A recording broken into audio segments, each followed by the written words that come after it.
ভাগ করে তাই তিনটে দিলেন গোপলাকে। তবু কেবল হ্যাংলা ছেড়ে আমার ভাগে চোখ রাখে। বুঝিয়ে বলি, কাঁদিস কেন? তুই যে নেহাত কনিষ্ঠ, বয়স বুঝে সামনে খাবি, তার মনে হয় অনিষ্ট।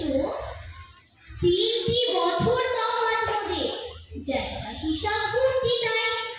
লোকটা আমার 6খানি হয়, 3 বছরে 3টি পায়। তাও মানে না, কেবল কাঁদে, স্বার্থপরের শয়তানি।